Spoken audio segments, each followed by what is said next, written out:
I'm haunted by my ghost while working in McDonald. I always hated the late shift. McDonald's wasn't exactly booming at 3 a.m., especially in a sleepy little town like ours. Most of the night was just me and Rick, my manager, sitting around and pretending to clean while we waited for the occasional drunk to stumble through the drive-thru. But tonight was different. Rick was sick, leaving me alone to cover the shift. "You'll be fine," he'd said over the phone, coughing theatrically. "It's quiet. Just keep the fryers running and lock up at 6. Fine, I thought. Sure. Easy money. The first hour was uneventful, just the low hum of the fryers and the distant static of the drive-thru intercom. I wiped the same table 3 times out of boredom, glancing occasionally at the clock, which seemed frozen at 2:16. But then I heard it. Footsteps. I froze, the rag in my hand dripping soapy water onto the floor. The sound was faint but distinct, slow, deliberate steps echoing from the kitchen. "Hello?" I called, my voice shaky. No response. I grabbed the mop handle, gripping it like a baseball bat as I crept toward the back. The kitchen was empty, the stainless steel counters gleaming under the fluorescent lights. The footsteps stopped. I told myself it was just my imagination. Late-night paranoia. I went back to the counter, trying to shake the uneasy feeling creeping up my spine, but I couldn't shake the sense that I wasn't alone. At 3:07, the drive-thru buzzer went off, making me jump. I rushed to the window, relieved to see a car finally pulling up. At least it gave me something to do. "Welcome to McDonald's," I said into the headset, my voice crackling over the intercom. "What can I get for you?" There was a pause, followed by a faint, static-filled whisper. "Do you have the special menu?" My brow furrowed. "Special menu? No, just the regular menu. Can I take your order?" The whisper came again, softer this time. "I'll have the last thing I ordered." My stomach twisted. "I'm sorry, I don't remember." The car pulled forward suddenly, the headlights blinding me for a moment. I blinked and leaned out the window, expecting to see the driver. The car was empty. The engine was running, the radio inside crackling with static, but there was no one behind the wheel. I stepped back, my hands trembling, and watched as the car rolled forward slowly, disappearing around the corner of the building. By 3:30, I was starting to lose it. The drive-thru intercom buzzed sporadically, but every time I answered, all I got was static, or whispers that sounded like my name. Items kept going missing, a bag of buns here, a stack of trays there. I even caught a glimpse of the fry basket swinging on its own when I turned my back. I thought about calling Rick, but what would I say? That I was being haunted by a fry cook's ghost? Then I saw the camera feed. The security monitors were mounted on the wall above the counter, giving a grainy black and white view of the entire restaurant. Most of the time, they showed nothing but empty tables and quiet hallways. But now, there was someone in the dining area. A man sat at one of the booths, his head down, his hands folded on the table. He wasn't moving. I stared at the screen, my heart pounding. "Hello?" I called, stepping cautiously toward the dining area. When I turned the corner, the booth was empty. I whipped around, scanning the room, but there was no one there. The only sound was the faint buzz of the lights and the soft whir of the ice cream machine. When I looked back at the monitor, the man was staring directly at the camera. At 4:12, the front door chimed. I froze. No one ever came into the restaurant at this hour, not when they could use the drive-thru. A woman stood by the counter, her face pale and drawn, her hair dripping wet as though she'd just stepped out of a storm. "Can I help you?" I asked, forcing a smile. She didn't answer. She just stared at me, her eyes sunken and dark, her lips trembling. "Do you have the McRib?" she asked, her voice barely a whisper. "The McRib?" I said, confused. No, not right now. It's not in season." Her expression didn't change. "I ordered one. In 1987. I'm still waiting." My blood ran cold. "Ma'am," I started, but she was already turning away, walking slowly toward the exit. The door didn't open. She vanished before she reached it. By 5 o'clock, I'd had enough. The whispers, the figures, the strange orders, they were all connected, I was sure of it. I needed answers. I pulled out my phone and started searching for anything about this McDonald's. At first, there was nothing, just bland reviews and a couple of complaints about the ice cream machine always being broken. Then I found an old article, buried deep in the archives of a local news site. Her voice was calm, soothing, but something about it felt strange, mouth-fresh. "Tragedy strikes local McDonald's. 5 employees dead in late-night robbery." My stomach dropped as I read the details. It happened 30 years ago, almost to the day. A masked man had broken into the restaurant during the graveyard shift, locking the employees in the freezer before torching the place. They never caught him. And now, the restaurant was rebuilt, standing on the same cursed ground. I looked up from my phone, my hands shaking. The air in the restaurant felt heavier now, charged with something I couldn't see. That's when I heard it, the sound of footsteps, slow and deliberate, coming from the kitchen. I grabbed the mop handle again, gripping it tightly as I crept toward the noise. The kitchen was dark now, the lights flickering weakly. The footsteps stopped as I approached. "Who's there?" I called, my voice trembling. No answer. Then from the shadows, a figure stepped forward. It was me, my exact reflection, down to the uniform and the mop handle in its hand. But its face was wrong, its eyes empty, its smile sharp and unnatural. "You didn't clock out," it said, its voice cold and flat. "None of us ever do." I stumbled back, my breath catching in my throat. "What are you talking about?" It stepped closer, its grin widening. "You think you're alive?" it whispered. "You've been here all along." Memories flooded back. A flash of fire, the sound of screams, the cold of the freezer door slamming shut. I wasn't alive. I was one of them. The figure stared at me, its grin cutting through the shadows like a blade. "You don't remember, do you?" it said, its voice low and mocking. "The smoke? The heat? The screaming?" I stumbled back, the mop slipping from my fingers and clattering to the floor. My heart raced, but there was something else now, buried under the panic. A memory, faint but growing stronger. I started, but my voice cracked. It took another step closer, and this time, I noticed its uniform. The golden arches embroidered on the shirt were frayed and charred, the fabric stained with soot and something darker.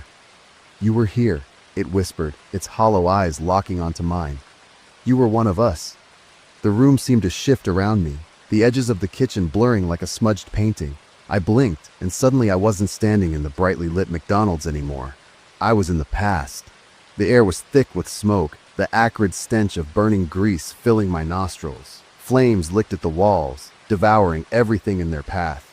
I could hear someone banging on the freezer door, their screams muffled and desperate, and I was standing there, frozen, as a man in a ski mask shoved me backward. "Stay out of my way," he snarled, holding a lighter in one hand and a canister of gasoline in the other. "No," I whispered, my voice trembling as the memory came flooding back. "No, this can't be real." But it was. The memory shifted again, and now I was inside the freezer. The door slammed shut, trapping me in the dark, icy space. My hands pounded against the metal, my voice hoarse as I screamed for help. The heat from the fire crept in, stealing the air, and I remembered the moment I realized no one was coming. I snapped back to the present, my chest heaving as though I'd just surfaced from drowning. The kitchen was back, but it wasn't the same. The walls were charred and cracked, the fryer blackened and cold. The fluorescent lights above flickered weakly, casting long, jagged shadows across the room. And the figure, the version of me, was still standing there, watching. "Now you understand," it said, its grin fading into something almost solemn. I died?" I whispered, my voice barely audible. It nodded. "We all did. You, me, the others. We've been here ever since, replaying the same night, over and over." I shook my head, backing toward the door. No, I don't belong here. I'm alive. I have a life, friends, a job." "Do you?" it interrupted, its voice cutting through my denial. "Think about it. When's the last time you saw the sun? When's the last time someone really looked at you?"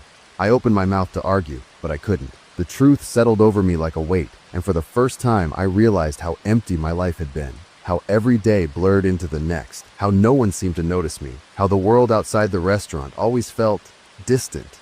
I wasn't alive. I hadn't been alive for years. The dining area was filled with them now. Ghostly figures sat in the booths, their faces pale and indistinct. Some wore uniforms like mine, their clothing burned and tattered. Others were dressed as customers, their bodies frozen in twisted poses of panic or despair. They all turned to look at me as I stumbled into the room, their hollow eyes tracking my every move. Her voice was calm, soothing, but something about it felt strange. "You were supposed to stay," one of them said, their voice echoing like it came from underwater. "You belong here," another whispered, their face flickering like a broken screen. I backed away, my heart pounding. I don't belong here," I said, my voice shaking. "I don't want this." The figure from the kitchen stepped forward, its expression unreadable. "You think you can just leave?" it said, its tone laced with bitterness. "You think it's that easy?" "I have to try," I said, my fists clenching at my sides. Its grin returned, sharp and cruel. "Then go ahead, run, see how far you get." I ran toward the front door, the air growing colder with every step. My breath fogged in front of me, and the walls seemed to close in, narrowing the hallway and stretching it endlessly. The ghosts didn't chase me. They just watched, their whispers growing louder and more desperate. You can't escape. You'll come back. We all do. The door was just ahead, its glass reflecting the dim, flickering light. I reached for the handle, my fingers brushing the cold metal. And then it slammed shut. "No!" I screamed, pounding on the glass. "Let me out!" The reflection in the door wasn't mine. It was the other me, the one with the hollow eyes and the too wide grin. "You don't belong out there," it said, its voice muffled but clear. I took a step back, my mind racing. There had to be a way out. There had to be. And then I remembered the freezer. The freezer door loomed at the end of the kitchen, covered in old scratches and faint scorch marks. My breath came in short, shallow bursts as I stared at it. It felt alive, radiating an icy cold that seeped into my skin. But I remembered the fire. I remembered the screams. The freezer wasn't just where I had died, it was where the cycle had started. Behind me, the ghostly figure that wore my face stepped closer, its footsteps echoing against the tiled floor. "What do you think you're doing?" it asked, its voice calm but edged with something sharp. I placed my hand on the freezer door and the cold bit into my skin like tiny needles. "You think stepping in there will fix this?" it said, circling me like a predator. "It won't. You're part of this place. You can't undo what's been done." "I don't believe you," I said, my voice trembling. Its grin widened, sharp and mocking. "You'll freeze to death just like before, and when you do, you'll wake up right where you started. You can't win. You'll never escape." I didn't answer. Instead, I pulled the door open. A blast of cold air poured out, but it wasn't the kind of cold you'd expect. This wasn't just frozen air. This was a deep, bone-crushing cold that carried with it whispers of the past. I could feel them, tugging at me, clawing at my skin like they were begging me not to leave. "I'll end this," I said, stepping into the darkness. The doppelganger lunged forward, trying to grab me, but I slammed the freezer door shut, sealing us both inside. The cold hit me like a tidal wave. It wasn't just freezing, it was alive, wrapping around me like 1,000 invisible hands, dragging me down into the dark.